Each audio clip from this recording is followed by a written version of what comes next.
Meanwhile, the shooting investigation at Trump's Pennsylvania rally is covering two major points: what motivated the shooter and how did the security failures happen. The FBI is digging through Thomas Matthew Crook's history, analyzing his laptop and one of the explosive devices they recovered from his car. His family is said to be cooperating. The building he was on and from which he fired the shots was supposed to have been swept and covered by local police, according to the Secret Service. Several people at the event saw Crooks on that roof before the shooting and told police, but their response was too slow. Fox 4's Sean Rabb here now with more on the investigation. Sean. And a lot to report tonight. First congressional hearing will happen 1 week from today. There will also be an independent review of all findings. The big focus on the collaboration between Secret Service and local law enforcement, who the feds depend on to help protect high-level political figures. Now, Robert Kennedy Jr., independent presidential candidate, will now have Secret Service protection at the direction of President Joe Biden. And we learned today Mr. Trump's security was enhanced before Saturday because of an increase in threats, even more so now as he's in Milwaukee for his party's convention. But the deep dive about Saturday's assassination attempt. Proudly cast all of its 40 votes for President Donald J. Trump.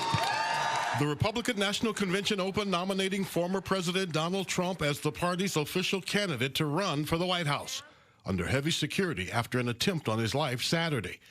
1,700 National Guard members and federal support, along with extensive fencing and technical enhancements to protect Mr. Trump and convention goers. Since the attempted assassination of former President Trump, we across the government are focused with urgency to understand how it happened. Really, how this happened. This video, posted to TikTok, shows the shooter on top of the building where he fired shots at Donald Trump. People on the ground saw him and were telling officers a man was up there.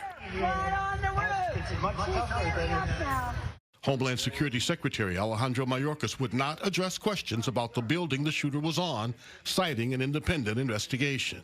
I will not comment on specific facts or asserted facts with respect to the subject of the independent investigation, both the review and the FBI's criminal investigation. We don't know if it was a breakdown in communications or if it was a breakdown in coverage. What I do think is that there should have been somebody on top of that building.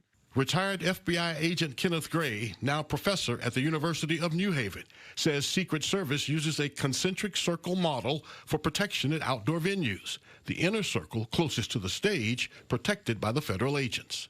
The middle security, the area around that, Secret Service shares that with the local and state police. And in this particular case, they were relying upon local and state police to keep that area secure. The building on which the shooter got up on was in that middle zone there. As for the 20-year-old shooter, Thomas Matthew Crooks, appears he acted alone, with no particular ideological or political motivation, who used his father's AR rifle and bought ammunition about 30 minutes before the shooting Saturday. This does not look like a person who was planning to do this long term, that this was a person who, apparently for whatever reason, without sharing with anyone why, went and climbed up on top of this building and started shooting. It's just a big question mark about why he did this.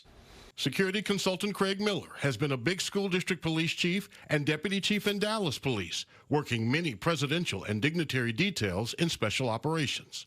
Talk about the importance of communication between the Secret Service and the local police in covering and protecting a president, a former president, a political party nominee. The feds, be it Secret Service or FBI, they have a job to do, and we certainly respect the job they do. Local law enforcement has a job, and sometimes as much planning as should take place for events like this in an open air type scenario, there has to be communications. The Secret Service doesn't have as many agents. That's why they have to rely upon local law enforcement and other federal authorities, be it the ATF or the FBI, to assist them in containing any sort of location like this. And that's why communications is so critical. Miller thinks at the end of the day, any breakdown in security coverage could be the result of a breakdown in communications. And I think when they do the debriefing and the after-action reports on this, that we're going to see that communications was kind of a failure figure in this incident. Between the Secret Service and the local authorities? Yes, and right now there's still so much unknown because we're not getting information. We will learn more as the days and weeks go by and not jump to assumptions right now because there's still so much information that's unknown. And Mayorkas says the process of selecting who will lead the independent review of the incident is underway now and that the report will be made public, but that could take weeks, even months. Steve? All right, Sean Rabb in studio tonight. Sean, thank you.